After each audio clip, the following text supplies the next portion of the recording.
Assalamualaikum warahmatullahi wabarakatuh. Saya Sifa Usaadah. Saya Silvani dan Nurpadila.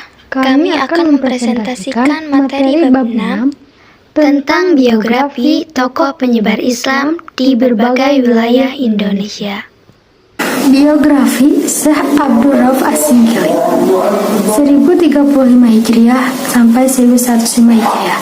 Bernama asli Abdul Rauf Al-Mansuri, lahir di kota Singkil. Ia adalah orang yang pertama kali mengembangkan tarekat Syatariah di Indonesia. Abdul Rauf berangkat ke tanah Arab dengan tujuan mempelajari agama pada tahun 1604 Hijriah. Ia menimba ilmu pada pusat pendidikan dan pengajaran agama di sepanjang jalur perjalanan haji antara Yaman dan Mekah. Ia mempelajari tarekat Syatariah dari gurunya yang bernama Ahmad Kusasi dan Ibrahim Al-Qurani. Kemudian, Abdul Rauf As-Singkili pernah menjadi mufti kerajaan Aceh ketika diperintah oleh Sultanah Safiyatuddin Tajul Alam.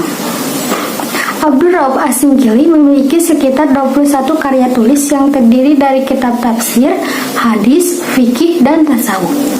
Beberapa karyanya antara lain sebagai berikut: kitab tafsir Turjuman Al-Mustafid, Umdat Al-Muhtajin, dan Mir'at At-Tulab fi Tahsil Ma'rifah Ahkam Asy-Syariah li Al-Malik Al-Wahhab. Abdul Rauf As-Singkili meninggal di Aceh. Beliau dikenal dengan sebutan Tengku Syah Kuala. Sebagai penghargaan masyarakat Aceh kepada perjuangan beliau, maka namanya dijadikan sebagai nama perguruan tinggi di Aceh, yaitu Universitas Syah Kuala. Kampus ini didirikan pada tahun 1961 di Banda Aceh. 2. Syekh Muhammad Arsyad Al-Banjari. Muhammad Syekh Arsyad Al-Banjari lahir di Lokgabang, Martapura, Kalimantan Selatan pada tahun 1710. Beliau lahir dari pasangan Abdullah dan Siti Aminah. Setelah wafat, beliau dikenal dengan sebutan Datuk Kalampayan karena dimakamkan di desa Kalampayan. Ketika masih kanak-kanak, beliau diasuh oleh Sultan Tahlilullah untuk dididik secara tuntas.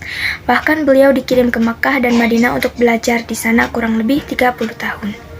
Di antara gurunya yang sangat berpengaruh adalah Syekh At-Tailah yang pernah memberikan izin kepada Muhammad Arsyad Al-Banjari untuk mengajar dan memberi fatwa di Masjidil Haram. Selama mengajar di Tanah Suci, beliau berteman dengan para ulama, yaitu 1. Syekh Abdus Somad Al-Palimbani, 2. Abdul Wahab Bugis dari Makassar yang kemudian menjadi menantunya, 3. Syekh Abdurrahman Masri dari Jakarta.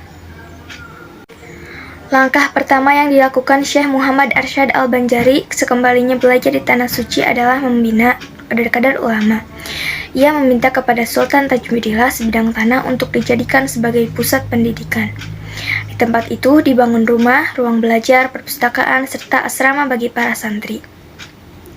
Berkat perjuangan keras beliau dengan dibantu menantunya, akhirnya pusat pendidikan tersebut ramai dikunjungi para santri dari berbagai daerah. Tempat tersebut sampai saat ini disebut dengan nama Kampung Dalam Pagar, sebab para santri yang belajar dilarang meninggalkan tempat tersebut tanpa izin. Syekh Muhammad Arsyad Al-Banjari juga aktif menulis buku. Di antara karyanya yang terbesar adalah kitab yang berjudul Sabilul Muhtadin, yang artinya jalan orang yang mendapat petunjuk karena keilmuan beliau yang luar biasa.